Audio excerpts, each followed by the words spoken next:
ಮನದ ಬಿರುವು ಎಂಬ ಕಿರು ಬೀದಿ ನಾಟಕವನ್ನು ಮನಮುಟ್ಟುವ ರೀತಿಯಲ್ಲಿ ಪ್ರಸ್ತುತಪಡಿಸಲಿದ್ದಾರೆ. ದೃಶ್ಯ 1.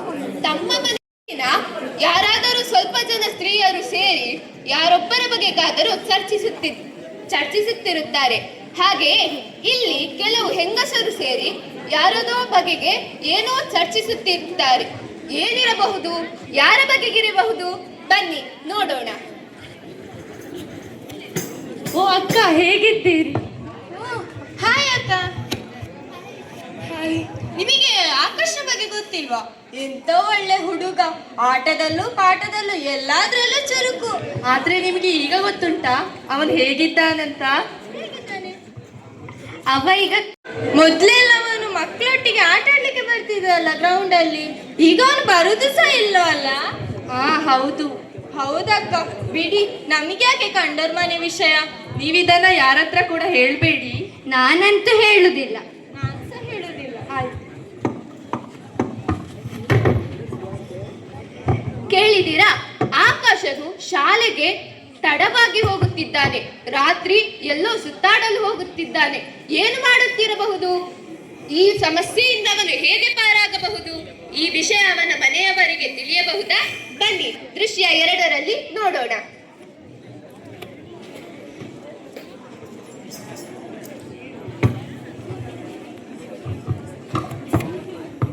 ಏ ಆಕಾಶ್, ನೀನ್ ಯಾಕ ಶಾಲೆಗೆ ಬರ್ಲಿಲ್ಲ? ಸ್ವಲ್ಪ ತಲೆನೋವು ಉಂಟು, ಅದಕ್ಕೆ. ನಿಮಗೆ ನೀರೇನಾದ್ರೂ ಬೇಕಾ? ಬೇಡ ಬೇಡ. ನಿಮ್ಮ ಅಮ್ಮನಿಗೆ ತಿಳಿಸ್ಬೇಕಾ? ಬೇಡ ಬೇಡ, ನಾನು ಸರಿ ಇದ್ದೀನಿ, ಬೇಡ. ನಾವು ಹಾಗಾದ್ರೆ ನಿಮ್ಮ ಜೊತೆ ನಿಲ್ತೇನೆ. ಬೇಡ ಬೇಡ. ಏನು ಮಕ್ಕಳೇ, ಇಲ್ಲಿ ಏನು ನಡೆಯುವುದು? ಅವನು ಮುಂದಿನ ಶಾಲೆಗೆ ಬರಲಿಲ್ಲ. ಹೌದಾ? ನೀವು ಮನೆಗೆ ಹೋಗಿ, ನಾನು ಇವನನ್ನು ನೋಡಿಕೊಳ್ಳುತ್ತೇನೆ. ನಿನ್ನ ಹೆಸರೇನು? ನನ್ನ ಹೆಸರು ಆಕಾಶ್. ಎಷ್ಟನೇ ತರಗತಿ? ನಾನು 10ನೇ ತರಗತಿ. ಇದೇನು ಇಲ್ಲಿ ಪರಿಮಳ ಬರ್ತಿದೆ? ಇದು ನಿಂಗೆ ಎಲ್ಲಿಂದ ಸಿಕ್ಕಿದ್ದು? ನಾನು ಹೇಳುದಿಲ್ಲ. ಬೇಡ ಹೇಳು. ಇಲ್ಲ, ನಾನು ಹೇಳುದಿಲ್ಲ. ಬೇಡ ಹೇಳು. ಹೇಳಿದ್ರೆ ಸಾಯಿಸ್ತಾರೆ, ನಾನು ಹೇಳುದಿಲ್ಲ. ಬೇಡ, ನೀನು ನಮಗೆ ದೂರದಿಂದ ತೋರಿಸು. ಆಯ್ತು.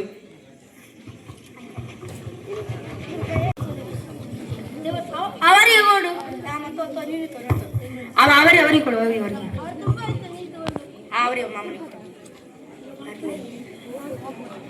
ಅಲ್ಲಿ ಇಟ್ಟದನ್ನು ತಕೊಂಡು ಬಾ, ಹೋಗು.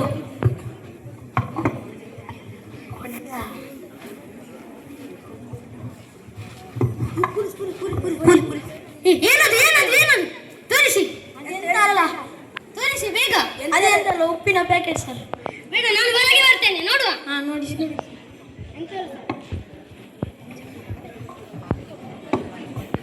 ಇದೇನು ನಿಮಗೆ ಎಲ್ಲಿಂದ ಸಿಕ್ಕಿದ್ದು? ಅದು ಪಕ್ಕದ ಅಂಗಡಿಯಿಂದ ಸಿಕ್ಕಿದೆ ಸರ್. ಬನ್ನಿ ತೋರಿಸಿ ನೋಡುವ.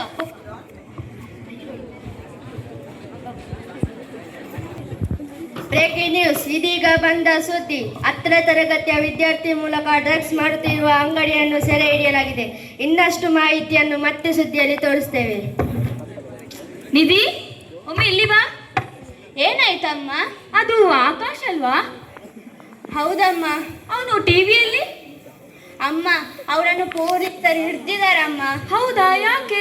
ಅವನು ಇತ್ತೀಚೆಗೆ ಡ್ರಗ್ಸ್ ತಗೊಳ್ತಾನೆ ಅಮ್ಮ. ಹೌದಾ? ನೀನ್ ಯಾಕೆ ನನಗೆ ಹೇಳಿಲ್ಲ? ನಾನು ನಿಂಗೆ ಹೇಳ್ಬೇಕು ಅಂತಿದ್ದೆ, ಆದ್ರೆ ಅವನು ನನಗೆ ತುಂಬಾ ಕಂಡೀಷನ್ ಹಾಕಿದ್ದಮ್ಮ.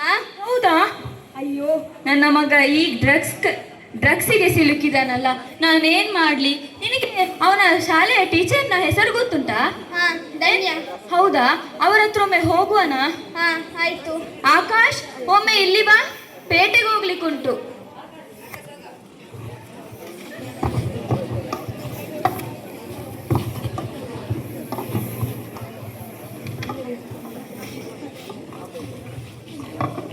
ನಮಸ್ತೆ ಮ್ಯಾಮ್. ನಮಸ್ತೆ, ನೀವೇನಿಲ್ಲಿ? ಮ್ಯಾಮ್, ನೀವು ಟಿವಿ ನೋಡ್ಲಿಲ್ವಾ? ಎಂತ? ಆಕಾಶ್ ಡ್ರಗ್ಸ್ ತಗೊಳ್ತಿದ್ದಾನಂತೆ. ಹೌದಾ? ಹೌದು. ಆಕಾಶ್, ನೀನ್ ಡ್ರಗ್ಸ್ ತಗೊಳ್ಳಿಕ್ಕೆ ಶುರು ಮಾಡಿ ಎಷ್ಟು ದಿನ ಆಯ್ತು? ಸುಮಾರು 20 ದಿನ ಆಯ್ತು ಮ್ಯಾಮ್. ನೋಡಿ ಅಮ್ಮ, ಅವನು ಡ್ರಗ್ಸ್ ತಗೊಳ್ಳಿಕ್ಕೆ ಶುರು ಮಾಡಿ ತುಂಬಾ ದಿನ ಆಗ್ಲಿಲ್ಲ.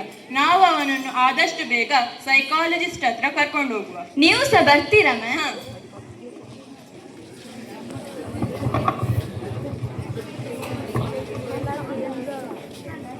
ನಮಸ್ತೆ.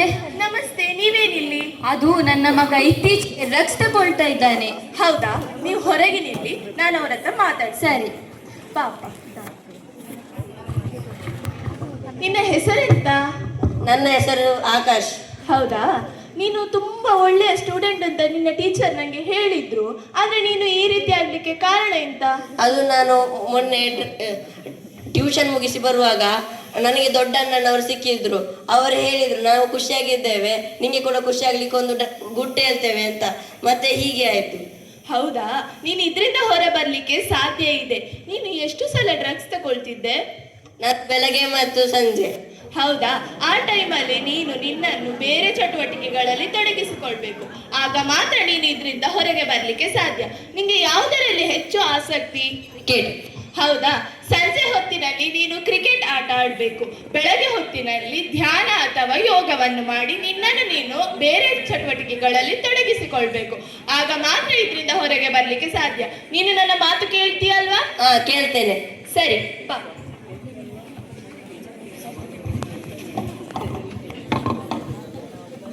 ಅಯ್ಯೋ, ನನ್ನ ಕೈ ಕಾಲೆಲ್ಲ ನಡುಗುತ್ತಿದೆ. ಈಗ ನಾನು ಡ್ರಗ್ಸ್ ತಗೊಳ್ಳುವ ಸಮಯ. ಅಯ್ಯೋ, ಕಿಸೆಲಿ ಹೇಗೂ ಒಂದು ಪ್ಯಾಕೆಟ್ ಇದೆ, ಇವತ್ತು ತಗೊಳ್ಳುವ. ಬೇಡ, ನನಗೆ ಅಮ್ಮನ ಕಣ್ಣೀರು ನೆನಪಾಗುತ್ತಿದೆ. ಬೇಡ, ನಾನು ಗೆಲ್ಲಬೇಕು, ನಾನು ಸಾಧನೆ ಮಾಡಬೇಕು. ನಾನು ಡ್ರಗ್ಸ್ ತಗೊಳ್ಳುವುದಿಲ್ಲ. ನಾನು ಇನ್ನೂ ಒಂದು ಡ್ರಗ್ಸ್ ತಗೊಳ್ಳುವುದೇ ಇಲ್ಲ.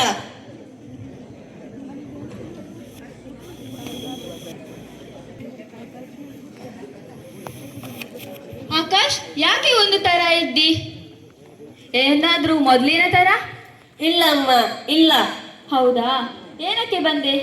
ನನಗೆ ಆಶೀರ್ವಾದ ಕೊಂಡ್ರಮ್ಮ, ನನ್ನನ್ನು ಕ್ಷಮಿಸಮ್ಮ. ಹೌದಾ? ನೀನು ಒಳ್ಳೆಯ ಕೆಲಸ ಮಾಡಿದ್ದಿ. ನೀನು ಡ್ರಗ್ಸ್ ಅನ್ನ ತೆಕೊಳ್ಳದ ಹಾಗೆ ಒಂದು ಒಳ್ಳೆಯ ಕಾರ್ಯವನ್ನು ಮಾಡ್ತಿದ್ದಿ. ಅದಕ್ಕೆ ನಾನು ನಿನ್ನನ್ನು ಕ್ಷಮಿಸ್ತೇನೆ. ಅಮ್ಮ, ನಂಗೆ ಸೈಕಾಲಜಿಸ್ಟ್ ಹೇಳಿದ್ದಾರೆ ಗೆಳೆಯರೊಟ್ಟಿಗೆ ಆಟ ಆಡ್ಲಿಕ್ಕೆ ಹೋಗ್ಬೇಕು ಅಂತ. ಆಟ ಆಡ್ಲಿಕ್ಕೆ ಹೋಗ್ಬೋದಾ? ಹೋಗು ಹೋಗು. ದೇವರು ದೊಡ್ಡವನು, ದೇವರು ದಯಾಳು.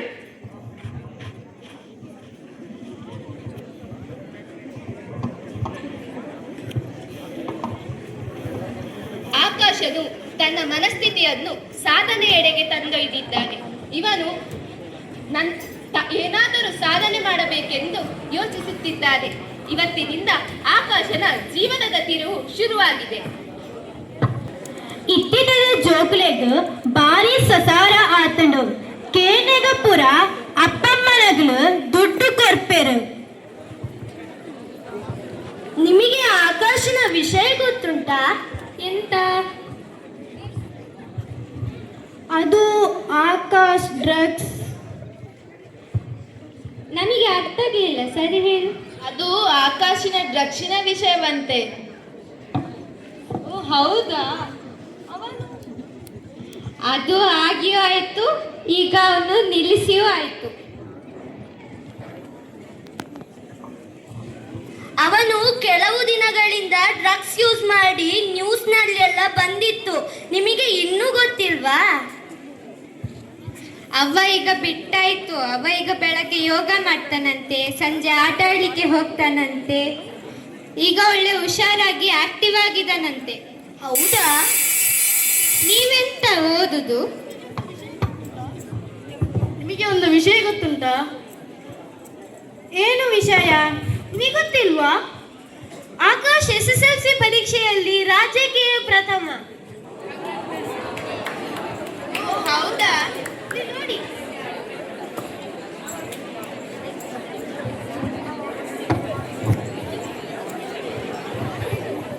ಹೌದು, ಆಕಾಶ್. ಆಂಟಿ, ಸ್ವೀಟ್ ತಗೊಳ್ಳಿ. ತಗೊಳ್ಳಿ ಆಂಟಿ.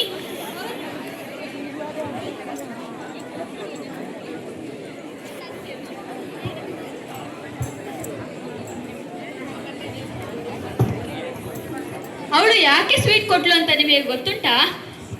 ನನ್ನ ಮಗ ರಾಜ್ಯಕ್ಕೆ SSLCಯಲ್ಲಿ ಪ್ರಥಮ ಅಂಕವನ್ನು ಪಡೆದಿದ್ದಾನೆ. ನನಗೆ ಈಗ ಆಯ್ತು. ನಮಗೆ ಗೊತ್ತಾಯ್ತು. ಹೌದಾ? ನನಗೆ ತುಂಬಾ ಖುಷಿ ಆಗ್ತಾ ಉಂಟು. ನೋಡಿದ್ದೀರಾ? ಆಕಾಶ ಆತನು ತನ್ನ ಮನಸ್ಥಿತಿಯನ್ನು ಬದಲಾಯಿಸಿ ಸಾಧನೆಯೆಡೆಗೆ ಮನಸ್ಥಿತಿಯನ್ನು ತಯಾರಿಸಿದರಿಂದ ಅವನು ರಾಜ್ಯಕ್ಕೆ ಪ್ರಥಮವಾದನು. ಡ್ರಗ್ಸ್ ಎಂಬುದು ಒಂದು ಆರೋಗ್ಯವನ್ನು ಹಾಳು ಮಾಡುವ ವಿಷ. ಕ್ಷಣಿಕ ಸಂತೋಷಕ್ಕಾಗಿ ತಮ್ಮ ಆರೋಗ್ಯವನ್ನು ಹಾಳು ಮಾಡಬೇಡಿ. ಡ್ರಗ್ಸ್ಗೆ ಬೇಡ, ಆರೋಗ್ಯಕರ ಜೀವನಕ್ಕೆ ಹೌದು ಎನ್ನಿ. ಡ್ರಗ್ಸ್ ಅನ್ನು ನಮ್ಮೆಲ್ಲರಿಂದ ದೂರಬೇಡಿ. ಧನ್ಯವಾದಗಳು.